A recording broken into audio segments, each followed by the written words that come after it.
Hello and welcome again to International Love Story. I am having a video call right now with Itzi and Brice.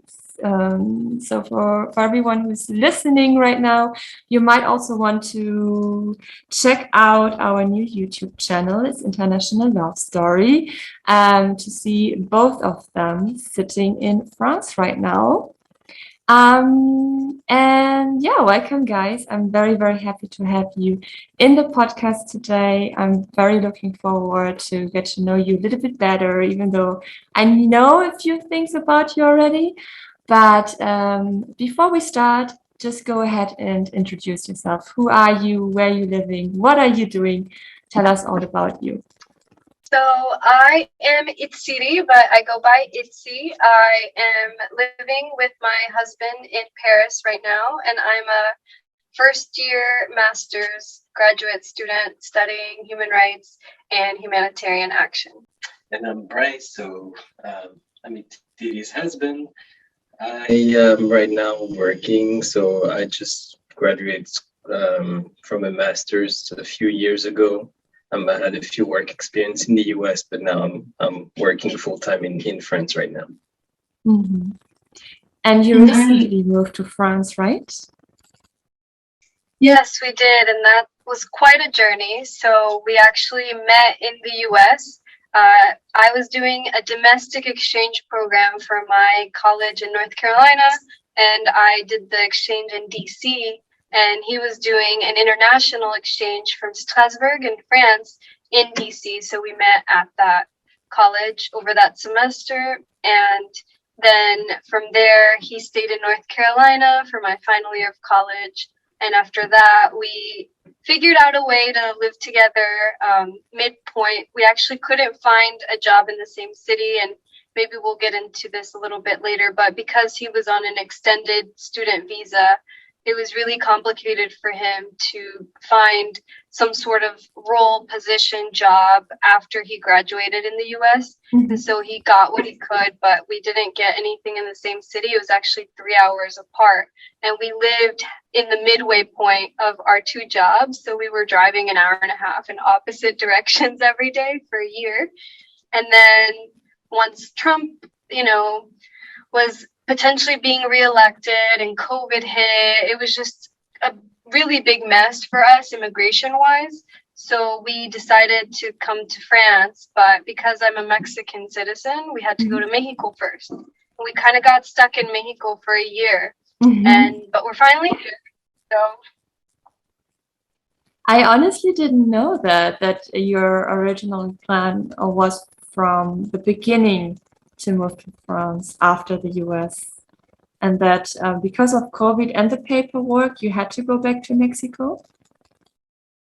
Well, it wasn't really our plan actually to go to France. I mean, we thought about it, but at the beginning, we wanted to stay in the US. Mm-hmm. It's just that with COVID, my work visa, which was a student visa, was just stopped, and then I couldn't renew it. It just froze everything. So we just figured out where could we go from now. Yeah, because we didn't want to be apart for too long. We had already been apart while he was still finishing up his last year of business school in DC, and I went back to North Carolina. It was just a semester, and then when he had to come back to France to renew his visa, we were apart for those times. And for both of us, it was so difficult. So we decided that we didn't want to go through that again for an undetermined amount of time with COVID. So we just decided, okay, well, we should go somewhere else. Where can we go? And we decided France. Mm-hmm. When exactly, if we jump back again a little bit, which year did you get to know each other? We met in 2017. Mm-hmm. Yeah.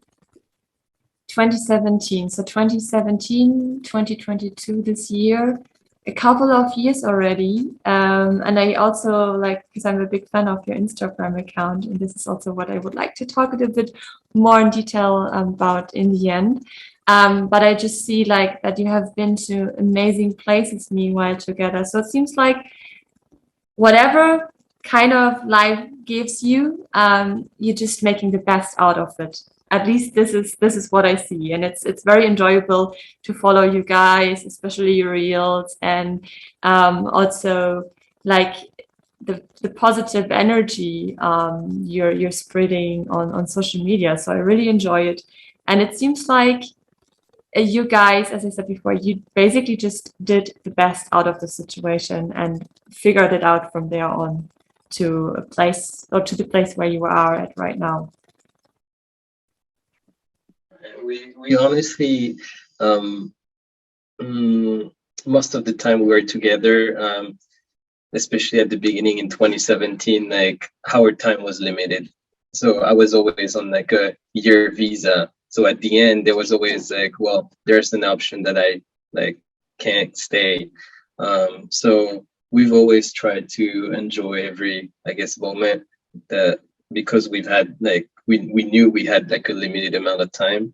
And I think that was like something, I mean, very big in her relationship that make us have really strong bonds, I think, at the beginning and still today, like looking back. Mm-hmm. Is there, when you think back about like the time you start dating and then the visa situation for the US came along, is there like a specific moment you both were like, okay, it's either we're gonna make it work from there on, or we go opposite directions, or was it never an option for you? So you were always quite sure that no matter what, you basically go through it together.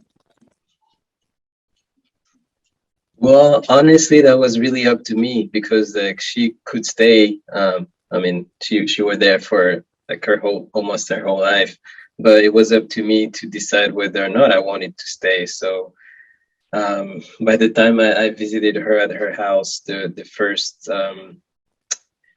when was it, like in December? Mm-hmm. Yeah, for Christmas, because I couldn't come home, it was just too expensive. I had the student loan, and I had nowhere to stay for Christmas, so she invited me. We weren't really dating at that time yet, but I think that's where I took the decision that I wasn't about to accept like a job offer that I almost already had like on the table after my grad school year, and I just decided to like spend my whole like remaining time, I guess, finding something in the US so I could extend my visa. So it was never an option. It was like there was no plan B. It was just like plan A. I figure out a way to stay. That's it.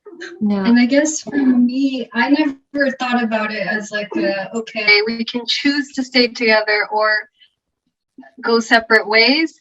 I think if there was a pivotal moment for me, we talked about his immigration situation, but for me, I'm not sure how much you know about Deferred Action for Childhood Arrivals, known as DACA, the program that, so that was started in 2012 under the Obama administration. And it was for basically the kids of folks who entered undocumented into the United States. And so it was people like me. So I wasn't a US citizen, but with that program, I was able to drive and work legally. But once Trump was elected, from the very beginning, he was trying to end it. And so that was like the only thing that I had that kept me, I guess, sane during my time in the US, because that was the only stability that I had. And so when it was very clear that he wanted to end it and he was not letting it go, and the case actually made it to the Supreme Court, that was when we really focused on, okay, we really need to figure out a plan, because the US, not just for his visa, but also for my immigration situation, it just didn't seem feasible for either of us. It was very stressful. And so we just wanted to go somewhere together, wherever it was. We're like Mexico, France, it doesn't matter, honestly. Wow, this is crazy. I mean, I remember when I moved to the US in 2017, and like I was stressed out as well about the whole Trump thing when he was announced or elected as president. But especially being Mexican, I can only imagine that this put some extra pressure on you, because we know what happened, what he tried to do there. I don't want to get into detail, but yeah, basically trying to figure it out, trying to stay mentally stable in such a situation. I can only imagine that this was a lot of pressure and a lot of like uncertainty in that moment. What I really admire is, nevertheless, you figured it out. I mean, obviously, you are living together now in France. I think in Paris or close to Paris now. In Paris directly. Amazing. Amazing. And you make it work. What I've also learned, also when it comes to our relationships, and not just in my relationship, that in the end, it doesn't really matter where you're living. As long as you make it your home, as long as you're together, as long as you're working together, as long as you're trying to make friends, like trying to make you feel yourself feel comfortable, you basically can adjust in almost, not in all, but in almost every situation. If you think back a little bit, like going back the memory lane, what was in general the biggest challenge for you guys besides the paperwork and besides the uncertainty of where you're going to live and what's going to be next? So is there anything in addition you would like to share with everyone who's watching right now and with anyone who's listening? So maybe I'll start. I think for me, one of the biggest thing, because I'm French, so I was born here around Paris. And I also have a Caribbean culture, so from Martinique. So I grew up in both like environment before going to the US. So in France, like I'd say that the culture is a little bit more, how to explain that, a little bit more like private, I guess.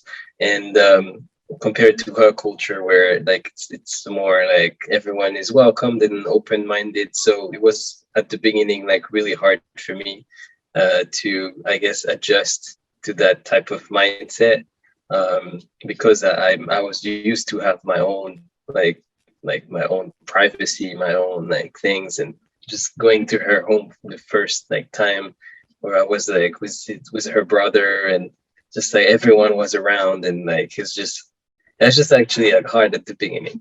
Yeah, and I do remember that he kept insisting that we go to the park or we do these things that, I mean, I love the park, but if I'm home from school, I'm there to see my family. And I mean, I have a large Mexican family, so you know, for him, that was really overwhelming because they're loud, they're always there, they ask you so many questions, and that was a really, really big like cultural clash that we had. And then that especially exacerbated when we moved in together, because my family was only like 25-30-minute drive away, so they would constantly want to visit, but without saying they wanted to visit, they would show up unannounced. And he did not like that. He was like, no, you have to say when you're coming. You can't come every day. This is our home, our private space. And I was like, what? But in my culture, like, people just show up. And he understood that once we went to Mexico, because people just showed up like any time of the day. They would invite you to something and you'd just go spontaneously. Like, you didn't have to plan things so rigidly like in France. So that was like a little thing that really in the beginning was difficult. How did you adjust to that, may I ask? So I think at the beginning we didn't deal with it well, to be honest. We just kept kind of like, I was like, why does it bother you that my family's here? He's like, I just don't want them here. And I felt that he didn't like to have my family around. Like, I was offended.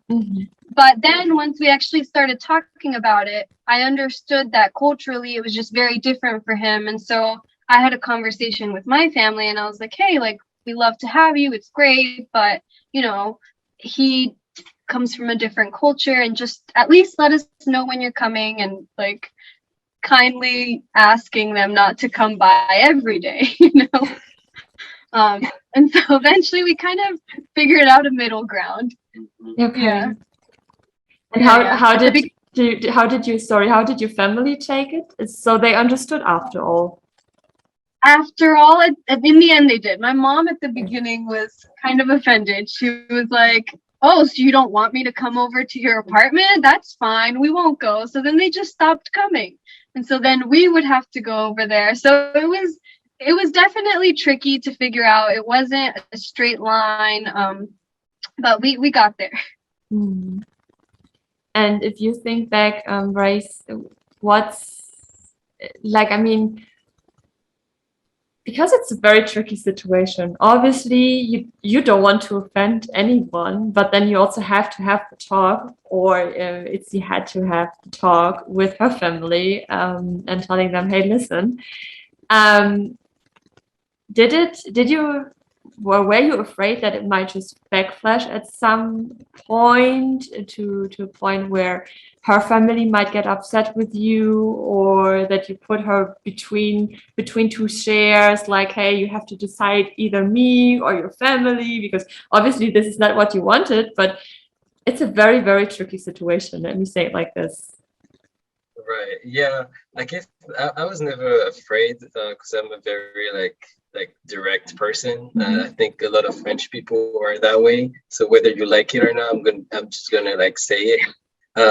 So I think it did kind of help in a way because like I was just so upfront about it. I was not just like hiding it or just like you know like lying to myself or like making something like a small thing that could be fixed by just talking like a big thing. So I think it avoided the fact that like I confronted kind of her about it, and then like she talked to her family to like lower it down, and like it was fine, and then they was just joking about it at some point. So, yeah, it was not a really big deal. Oh, perfect. Yeah, Perfect.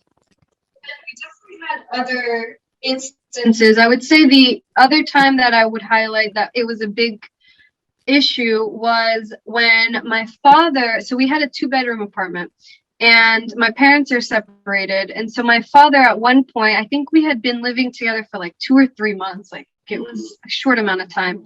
My father comes and visits and he's like, "Oh, can I move in with you?" And we were like, "What?"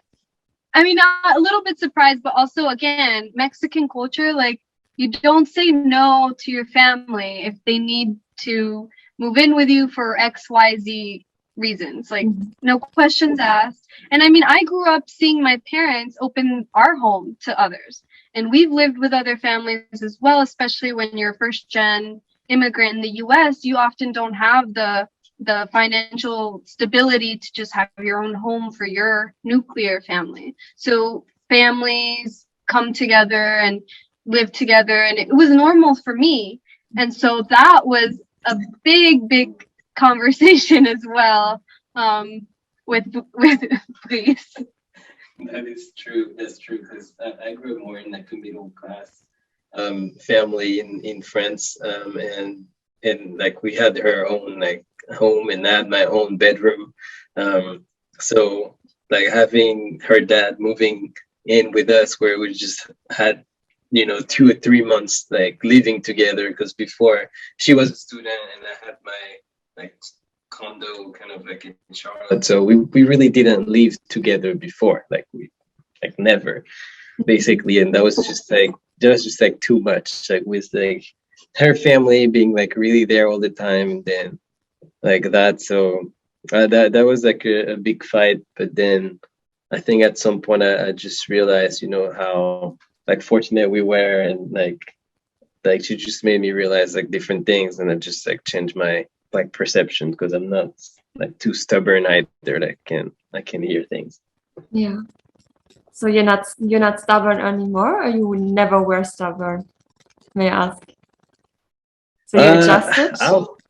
Yeah, I guess I adjust. Like if there's like good reasons, I can change my mind. I would say if I had to describe him, he's an open-minded, stubborn person. So he's stubborn, but he keeps an open mind. Like if you have good rationale and you really make good points, he's like, okay, I won't stick to, whatever I was thinking just because I'm stubborn. You have good points. Okay, I listen. Yeah, that's fair. And then you lived in Mexico for how long exactly before moving to France? 8 to 9 No, months. it was 10 months. 10 months. Okay. 10 months. Yeah. Ah, okay. And now you're in Paris. So now you have another kind of culture shock, or was it easy for the both of you to adjust? Well, I guess there was different culture shock. I think one was going from the US to Mexico, and two going from Mexico to France. I think for her mostly. Well, no, but we went to, after Mexico, we actually went to Martinique to visit his family for a few weeks, and then we came to France. So for me, it was in the US, you know, eventually after 20 years there, it's basically my home. I go to Mexico, which my family's from there. I always grew up with similar food, the language, of course, but it's still not the same as the US. So there was a little bit of a culture shock there for me, but I'm sure it was much bigger for Brice. And then from there, going to Martinique, it was very different as well, but more similar, I would say, to the Mexican culture than to the French culture, because Martinican culture is also very like, let's get together, let's eat food together. It's very, I would say, much more similar. And then coming to France, yeah, I definitely felt really strange at the beginning because I just felt like, I don't know, maybe it's also just Paris. People are always in a rush. They don't really want to say hello to you. I just felt they were much colder in terms of their attitude and their personality, especially coming from Mexico and then Martinique. And we lived in the south of the US, which also is known for Southern hospitality. Mm-hmm. So, yeah. But you could talk about your culture shocks. You had a lot too. Yeah, I think, I mean, also going to the US, I wasn't really used to that mindset. But I adjusted to it, I think, every time. I think in Mexico, the biggest thing was like really this people coming in like your home, like as if like they're I don't know, like they're your like siblings, or even my sibling that just like go home without just telling me. But anyway, it's just very like, I think that was the biggest thing. But I think at the end, I was kind of like expecting it, so I was kind of nice, I think, at some point. But here it was like weird again, because here we barely know her neighbors. We've probably seen them a few times in the elevator. They barely say hello. Was like God. In Mexico, know all of them. That was even like, I don't know, like a few houses away from where we were at. So yeah, and you can just feel the difference. Like when he would take out the trash at night, for example, the neighbor, he was in a mariachi band, and he would offer him a mezcalito, amigo. That's what he would say, which is a type of it's kind of similar to tequila. I don't know if you've ever had mezcal.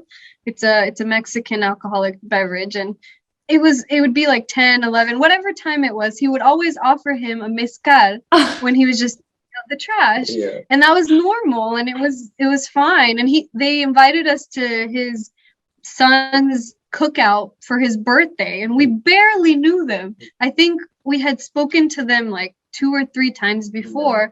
And yeah, so here, when we got here, no one wanted to know us, our neighbors. I was like, wow, like that's weird. Yeah, that's so different to what you were used to before, definitely. But all in all, you feel comfortable now in Paris, or are you still adjusting? Is it still like, okay, we try to make this our home, or how do you feel about Paris right now? I think in the beginning it was really tough for me because he started working right away. We got here, I think it was on two days before he started working full time. And I was just at the apartment. I didn't know anybody. I don't speak fluent French. So I definitely felt kind of isolated, and I didn't feel at home at all. I missed my family and my friends, and I felt really out of place. But I think once classes started, and I'm really grateful that I'm a student, because that's really helped me find my friends in a community here that I don't know how I would have adjusted without this community I found within my studies, to be honest. And plus you moved to Paris when, I mean, you moved when the pandemic kind of slowed down a little bit, or how was the situation in Paris at the moment you moved? Yeah, I think it was just like reopening. Everything was like reopening. So Okay. we got pretty lucky at that Okay. time. So that made it easier also to adjust a little bit, to get to know people, even though if it was just a small group of people, as you said, like your co-students, and also to explore Paris a little bit further, because this is, like, as I said before, I just love all your Instagram reels. It's just so crazy. Like, it just kind of makes me feel like, hey, at some point we definitely have to check out Paris, even though it was never on my bucket list, because I heard some good things. I also heard some bad things. But then there are like, it's your amazing Instagram content. I'm like, okay, let's just pack the things and go to Paris as well, because it seems to be very beautiful. But do you feel like it could potentially be your home, or do you maybe even have other plans? Do you even have a plan for the future? Is it more like going with the flow, seeing how things are going in general? Or what's the deal on the long run? Do you know already? No, that's a hard call. We've been like, since we've been together, I think we've been figuring it out like year by year, if not like months by month, to be honest. And now it feels like it's like the first, I would say like the first few months that we have like a stable home, that we have kind of like stability, because we like went through a lot of different like change. We didn't have jobs for like 10 months or almost a year. So we're really low on cash at some point. It was just like a lot of mess. So right now we're not really thinking about like the long term. We're already just thinking about like her finishing her degree, and then like seeing how we feel like being where we are, and then figuring it out. Yeah, and it all depends also like where I get a job offer after my degree. That can also determine whether we stay in Paris, France, Europe, somewhere else. We're really, really open. And I think the nice thing is that we can go anywhere where English, Spanish, or French is spoken. So that really opens up a lot of different places. But we really just want to see different places in the world together, especially because prior to leaving the US, I really hadn't been anywhere else. So I'm just really excited to travel. Yeah. So you both are speaking, obviously, but you're speaking French as well? So right now I'm not fluent. I studied French in the US, but obviously you don't have people to practice with. So I lost a lot of grammar and vocabulary. And then I met him and his family, and they all speak French. So I've definitely had to navigate trying to communicate with them. And I mean, in my daily life, I have to use French. I would say right now I'm probably at between a B1 and B2 level. But my goal is by the end of my studies to be at a B2 C1 level. So hopefully that'll work out, because I am taking French as well throughout my courses, because they're all in English right now. So you're communicating in English or in Spanish? Just the two of you? In English. In English mostly, but when we can't think of a word, we'll say it in French or Spanish. So you're mixing languages as well. Somehow create your own language. Yeah, we do the same actually, which is very interesting, because natural right now. So my husband, he's on B1 level German. Actually, I do think he's even better. But same happens to us, that he throws some German words in there, which I think is just so adorable. It's so nice, because oftentimes he would just pronounce it wrongly. But that basically just like gives another dynamic. I really enjoy it, and now it's up to me to learn Spanish, because mi español es muy malo. So, but yeah, obviously, like same with you guys, also to communicate with the family proper. And I feel like it's always something else if you also speak the mother tongue of your partner, even though it's not perfect. But I feel like it can potentially also bring the relationship onto another level. I don't know how you see it. So I definitely have to work on my Spanish. Yeah.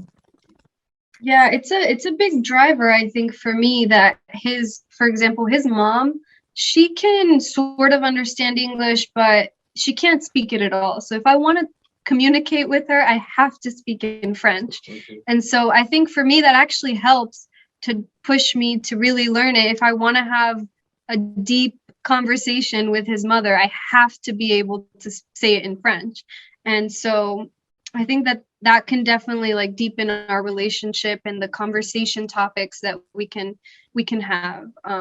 And thankfully he knows Spanish and he can communicate with my family, because that was important to me in finding a partner. Yeah, that was a big like thing. I think really helped me to like connect with her dad and her mom and like her whole family. But yeah, a lot of them don't really like speak English, although they understand it. Yeah, and especially once we got to Mexico, I mean, they definitely don't know any English. And so if you wanted to talk to my grandpa or my cousin or my aunt, and they live in like the rural part of Mexico where, you know, they have a very thick Mexican accent. So if he wanted to talk to them, he really had to practice his Spanish. So to summarize, you got to know his family, and Brice, you got to know her family, and you were both able to communicate, and also by that get to know also the culture of the other side, and also where like it's coming from. Like the origin sounds weird, but I hope what you know what I mean, like to understand a little bit better why you are who you are after all. That's an important, very, very, very important thing as well, as I feel, to also get to know each other a little bit better. Love it. So we were talking about like your future plans. You don't have any plans. This is what I've heard. Right now you feel very comfortable in Paris. Little by little, day by day, it's getting better.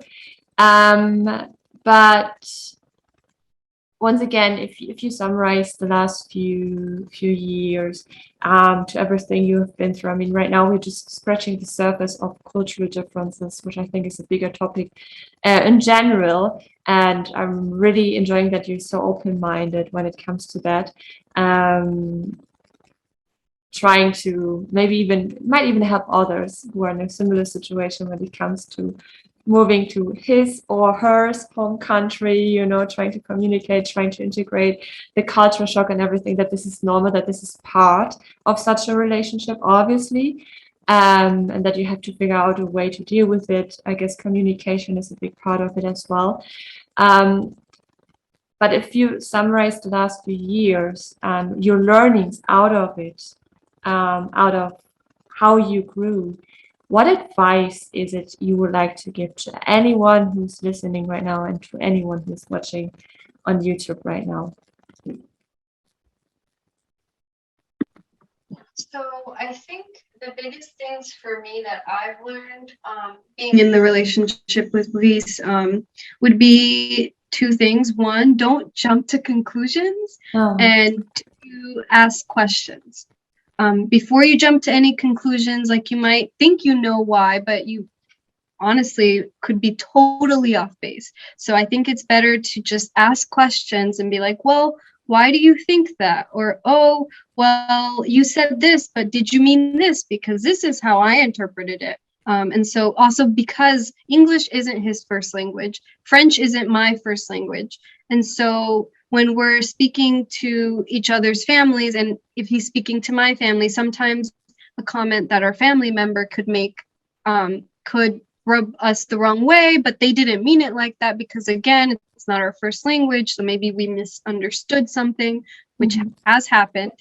And so I think before jumping to any conclusions, just asking questions to the family members, but also to each other.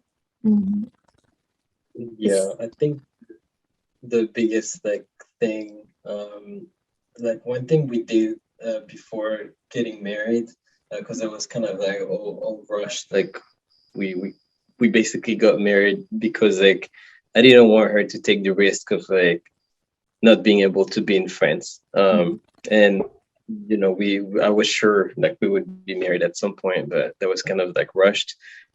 We actually wrote down everything we wanted out of life in terms of relationship, kids, money, a lot of different factors affecting her life. And I think it really helps today because we always know each other, we always know what we want and what the other wants. So yeah, I think that's a really big thing to just put things down and communicate, as she said.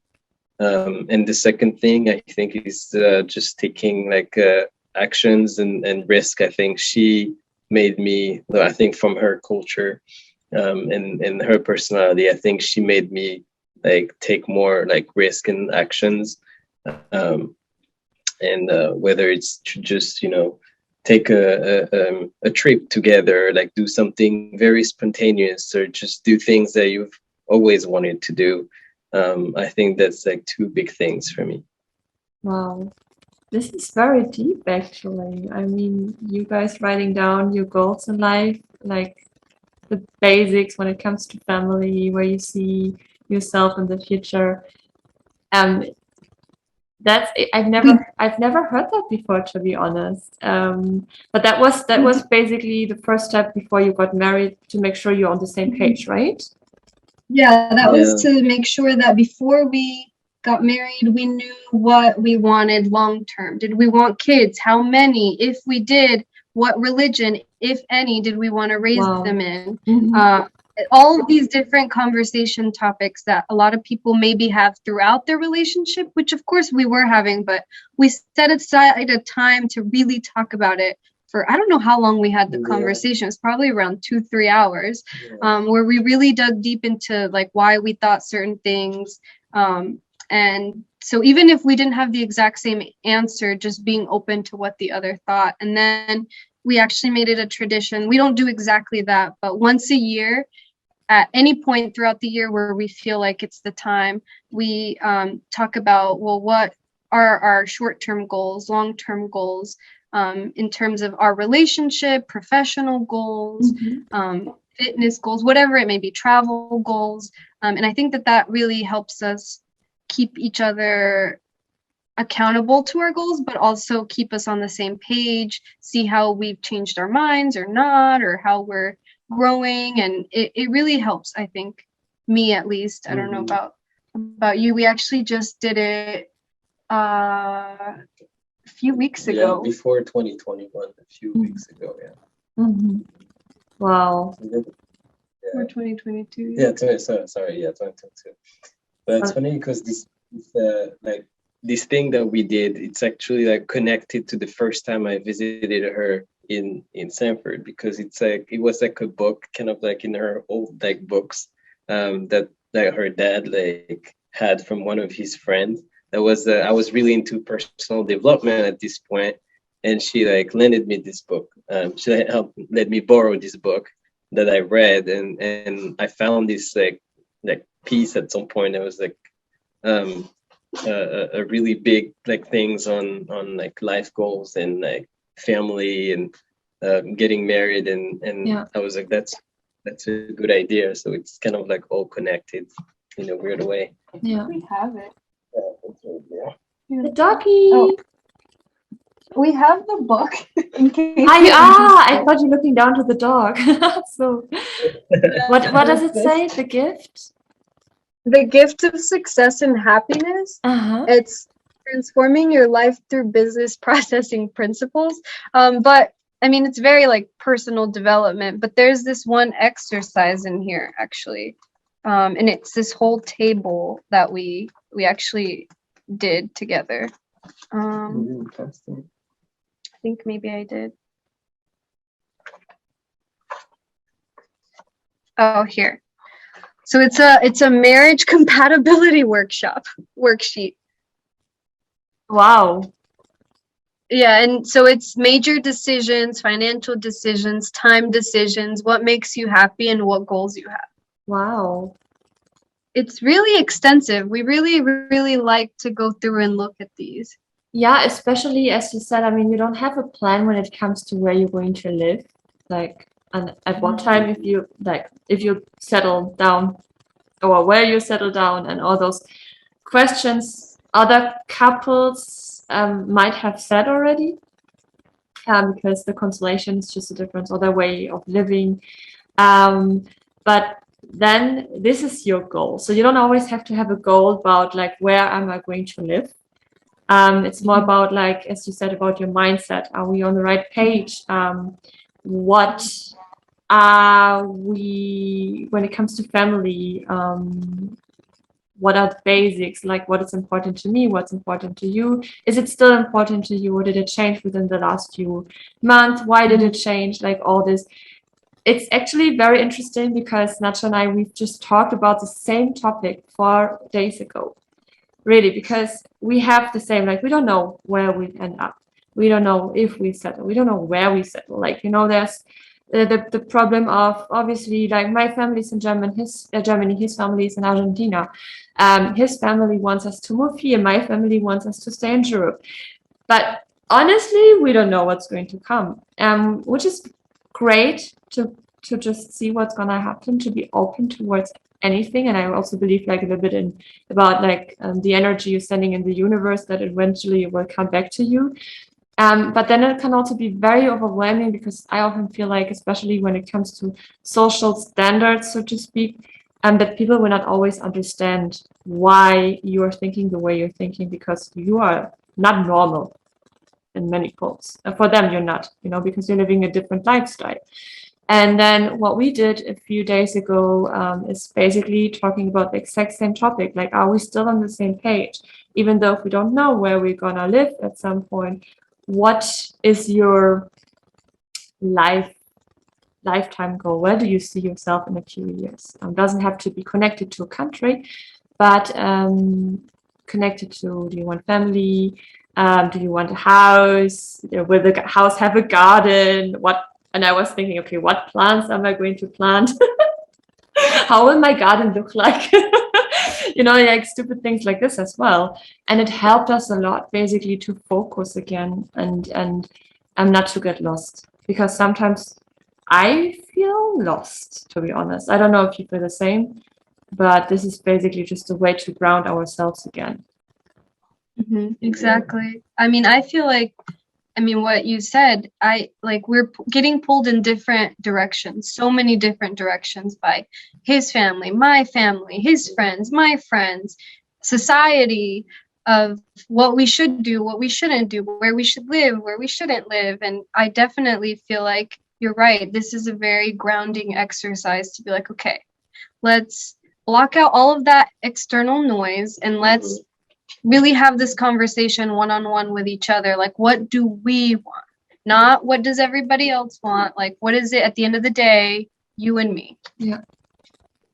Amazing. I'm really, really happy that we're talking about this topic right now, that you share kind of the same opinion, when you're sharing the same opinion. And because I'm sure this is going to help a lot of people, a lot of couples, maybe in a similar situation as you guys are right now, as we guys are as well. That what's important, as you said, is what you want as a couple and where you see yourself in future.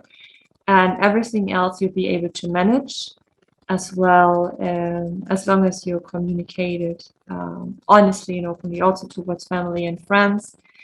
They might not always understand, but that's okay, because what counts is that you are happy, and that you're working on your goals. Oh, yeah. Thank you so much for that. I mean, um, I honestly didn't expect that this conversation might lead into this direction. I'm really enjoying that it did, as it's a very, very important topic. For everyone who wants to connect with you guys, who wants to learn more about you, who wants to, yeah, be updated on your journey, on your amazing story, on your adventures in Paris right now, where can they find you? Oh, they can find you on, find us, sorry, on Traveling Migrants, her Instagram page.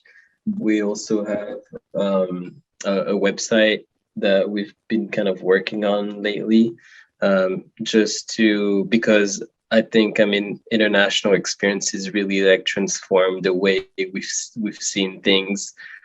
So I now did actually a career transition in recruiting. We're kind of building like a website to help more people like go abroad, and the easiest ways, I mean, to live abroad is to like work actually. So without, you know, spending like all your money. So we're building that to help more people find job abroad and like maybe start a new life or try new things. So we have both these platforms. Yeah. Do you know already roundabout when you'll be able to publish it?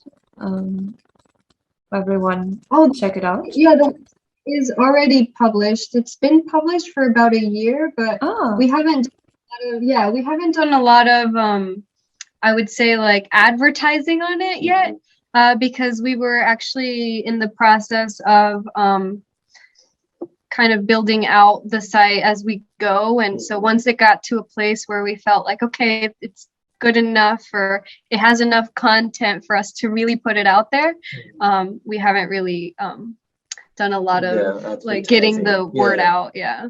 So okay, because I didn't see it yet. We have not. I don't think we've mentioned it at No, all. you didn't. You didn't. I'm following you since a while, and I've never seen such a link. But is it okay for you if I link it in the side notes of the podcast as well as on YouTube? Yeah, of course. Perfect. As well as obviously your Instagram account and the book recommendation you gave us. Maybe it's gonna be helpful for others who hospital couples who kind of struggle to find a middle way and to ground themselves to what's really, really important, to make sure they're really on the same page, going to work on a bigger goal. Because as you mentioned, out of your experience, as I've mentioned a couple of times out of our experience, it's so important to work on the bigger goal. So yeah, is there anything else you would like to share? Or I would just say that I think that it's really important to connect with other couples who are going through the same thing, because sometimes it can be really overwhelming, and it is definitely like, oh, you're not normal, you're not doing the things right.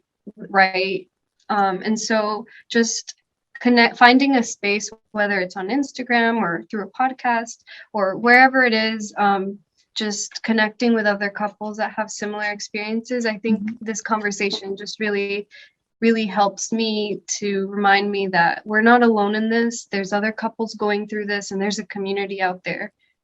Definitely. Thank you so much, guys. I really enjoyed talking to you. Thank you. So thank you. I'm saying bye for now. Have a lovely dinner, because you're gonna go to dinner now, and please take care. You as well. And if you're still in Argentina, I think you mentioned that you were. Enjoy your time there before coming back to Europe. If you are for Europe. Yeah, I know it's cold right now. Stay there. I'm gonna stay here. We have 38 degrees, sunshine almost every day. I really enjoy the weather here right now. But thank you for the warning. Bueno.